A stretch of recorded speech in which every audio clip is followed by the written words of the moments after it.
Hello guys! Magandang araw o anumang oras darating ang video na ito sa iyong wall or sa iyong cellphone.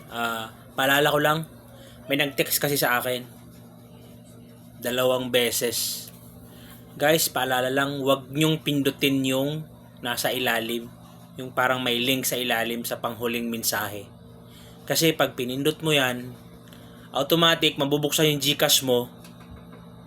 Kung may laman man, makukuha agad nila. Kasi scam po yan, hindi po yan totoo.